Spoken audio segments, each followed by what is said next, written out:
हरे कृष्णा। प्रत्येक वर्ष कार्तिक मास कृष्ण पक्ष के चतुर्थी तिथि पर करवा चौथ का व्रत किया जाता है।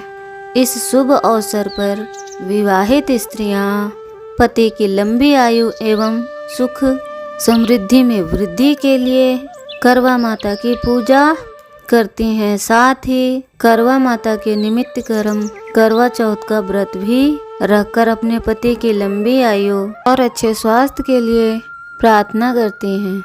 वैसे आज के समय में तो अविवाहित कन्याएं भी शीघ्र विवाह के लिए करवा चौथ व्रत, जिससे अविवाहित कन्याओं अपना इच्छित वर मिल सके। लेकिन अगर देखा जाए कि ये व्रत अपने पति की लंबी आयु के लिए ही किया जाता है, अतः अविवाहित कन्याओं को इस व्रत को नहीं करना चाहिए। इस व्रत के पालन से सभी विवाहित महिलाओं को अखंड सौभाग्यवती का वरदान मिलता है और इसके साथ ही उनके परिवार में सुख और सौभाग्य की वृद्धि होती है। तो इस करवा चौथ के व्रत का उल्लेख किसी भी पौराणिक शास्त्र ग्रंथ या पुराण में नहीं मिलता है, लेकिन ये स्थानीय परंपराओं के अनुसार मनाया जाने वाला त्यौहार है। लेकिन सबसे ऊपर संतान और अपने पति के लिए दीर्घायुष्य मांगना और कल्याण के लिए व्रत रखने की परंपरा हमारे वैदिक और पौराणिक आदेशों अनुरूप ही है। इसलिए अगर इस प्रकार से देखा जाए तो सिद्धांत के हिसाब से ये व्रत पति के सौभाग्य के लिए रखा जाता है, इसलिए इसे प्रमाणभूत कहा गया है। इस वर्ष करवा चौथ का व्रत 20 अक्टूबर 2024 दिन रविवार रखा जाएगा। करवा चौथ का व्रत कार्तिक मास के शुक्ल पक्ष चतुर्थी तिथि को किया जाता है, इसलिए इस दिन चतुर्थी तिथि 20 अक्टूबर 2024 6:46 प्रातः और इसकी पूर्ण आहुति होगी 21 अक्टूबर 2024 प्रातः 4:16 पर। करवा चौथ का दिन और संकट चतुर्थी एक ही दिन होते हैं और चतुर्थी भगवान गणेश जी को समर्पित है। विवाहित महिलाएं करवा चौथ भगवान शिव, माता पार्वती और भगवान गणेश की पूजा आराधना करती हैं। करवा चौथ का व्रत करके महिला चंद्रमा के दर्शन और अर्घ्य देने के बाद खोलती हैं। करवा या करक मिट्टी के पात्र को कहा जाता है।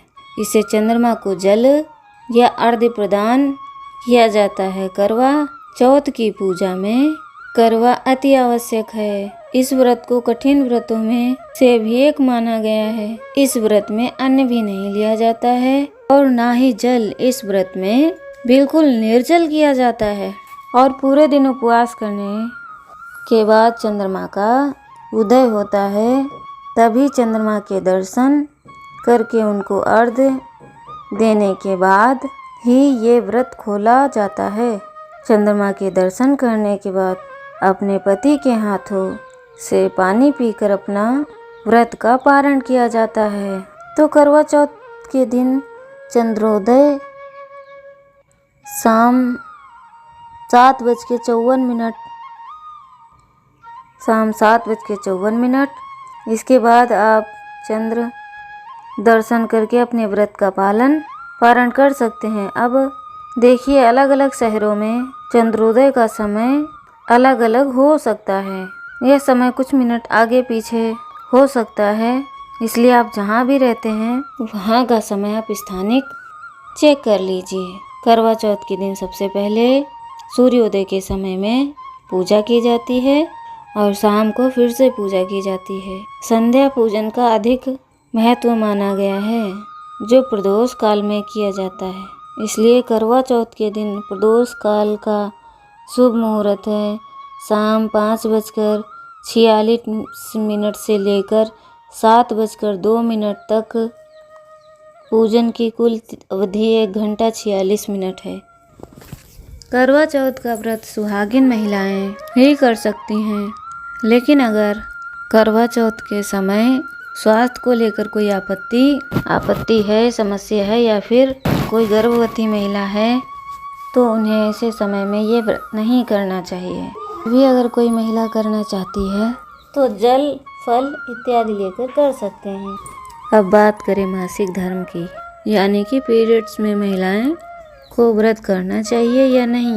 तो ऐसे समय में अगर किसी ने पहले से ही इस व्रत को शुरू किया हुआ है, यानी पिछले साल भी किया था, तो ये वो व्रत कर सकती हैं। इस दिन महिला पूजा नहीं कर सकती, लेकिन वो उपवास करके चंद्रमा के दर्शन कर सकती हैं।